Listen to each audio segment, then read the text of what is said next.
One of the big news stories connecting rugby to rugby league in the last week has been the news that Mark Nawaqanitawase's said he's coming back to rugby, whatever that means yet, because he wants to play in the Home World Cup in 2027.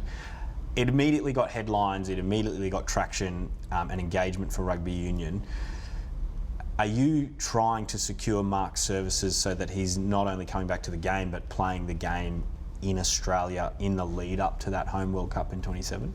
Yeah, well, I mean, firstly, look, I think his comments reflect, what we see our value proposition as being. So, I've talked a lot about coexisting with the other codes, and we've got a very firm value proposition in rugby with the international content, which is really compelling. And it was great to see someone like Mark come out and acknowledge that and recognise that. And so, our position on all of that is we need to ensure we're creating an environment in rugby that's appealing for all athletes to be a part of.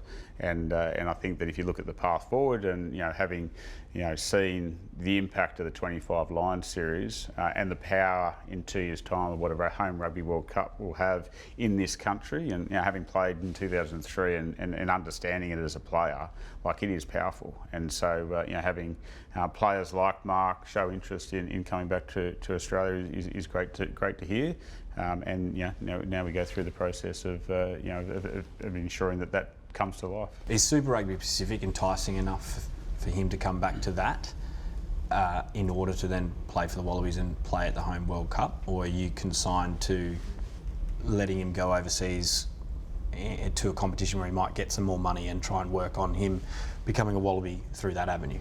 Yeah, I think everything's. We'll be pretty creative around how we establish the best possible team in 27. And look, I think Super Rugby Pacific over the last 2 years has grown materially over where it's been probably over the last 5 or 6 years prior to that. And so I think the product out in the field, I think that the contagion impact of a engaging Wallabies performance will help Super Rugby Pacific into 2026. And so I think we've got a huge amount of growth to occur in Super Rugby Pacific. But I do think as a product in preparation for international rugby, I still think it's probably the number one product for test match players to actually elevate then into the next level of international rugby. And I think we've seen that through the Rugby Championship over the last 6 weeks. There was some commentary when he made his announcement about the publicity it gives to rugby. One particularly positive piece of publicity was Mark did a podcast with, maybe it was on ABC, with Sam Wykes, and he was asked about what he missed or what he liked about rugby. And he said he loved the freedom he gets to play in rugby, the ability to roam and that sort of stuff. Rugby can be tarred negatively with this notion that it's boring, it's too complicated.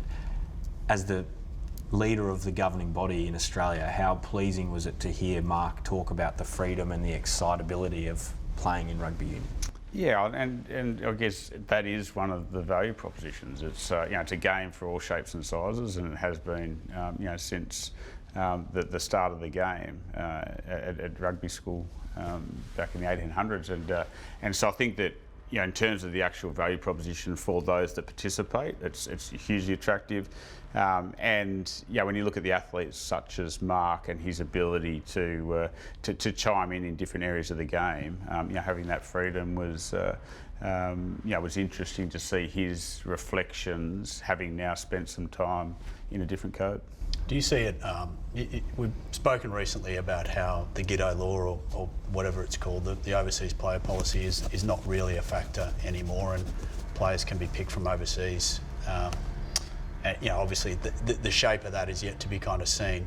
Do you see it as a perfectly valid pathway for Mark to take to go and play overseas and then come back for the Wallabies? Obviously he's going to be commanding a pretty high price tag given what he's done out here in the rugby league world, and you've only got so many pennies you can spend on your stars. In the past it might have been seen as a negative that Mark would go overseas in this instance, but do you feel like that is now going to be a more common pathway for Australian players?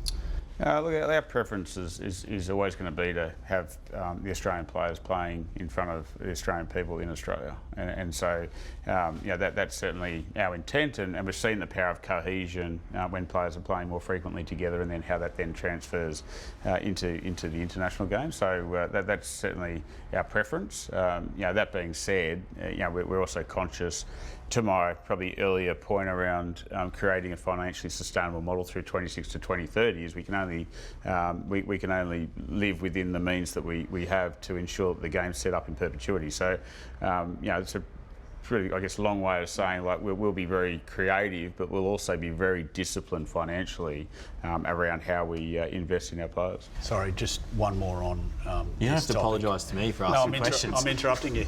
I guess the other factor is Max Jorgensen comes off contract at the end of next year. Obviously, he's been an absolute superstar this year, fulfilling what we thought would come, right?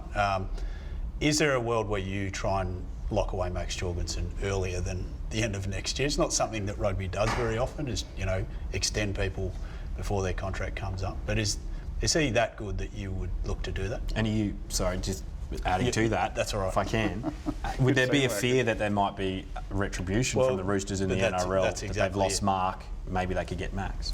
Yeah, well, I think that then comes back to the value proposition, and that's why it's really important for us to continue to lean into that value proposition and ensure that the environment that we're creating for our athletes is as compelling as possible. Players like Max, he's the face of Get Into Rugby, the program we're trying to generate in community for our youngest girls and boys playing the game. It's broader than, I guess, just the finances. It's actually a bigger picture, and it wouldn't be the first time, certainly in my tenure, where we've blended and extended contracts and extended players to a longer period of time, a long way out from the expiry of their contract. So again, very creative. Clearly Max is a generational talent in what we've seen throughout in his early stages of his Test career. Because this is what the argument was. I know you won't talk money, but Joseph Suaali's huge contract. Hamish McKinnon used to talk about that. There's a huge marketing perspective. He's going to be the face on the post, and we're now seeing Max is actually starting to become in that territory as well. So when you talk about kind of the overall value and what you're prepared to contract them for, do you take that into account with a guy like Max? Yeah, without doubt. But you still got to live within your means. Otherwise, we do go through that next cycle from 26 to 2030 in an unsustainable model, and we chew up all the future revenue that we get from 2027 Rugby World Cup. So, we're very conscious about being disciplined in our cost base. But seeing the elevation of profiles and personalities like Max coming through the system is really pleasing. Just finishing on Mark, are you confident if he was to go overseas and play his club football through that avenue, he would represent the Wallabies in 27? Because he's eligible to represent Fiji and Italy as well, and very proud of his Fijian heritage. Yeah, look, I mean, again, it's only very early in those speculative comments, but I think that playing for Australia in a home World Cup is probably one of the most special things you can do as an Australian athlete. And I've been there and I've done it, and I've spoken to others who have done it, and it's still a highlight of their lives. And I think that for any athlete that's had history in rugby that wants to experience that, they'd love to be a part of it.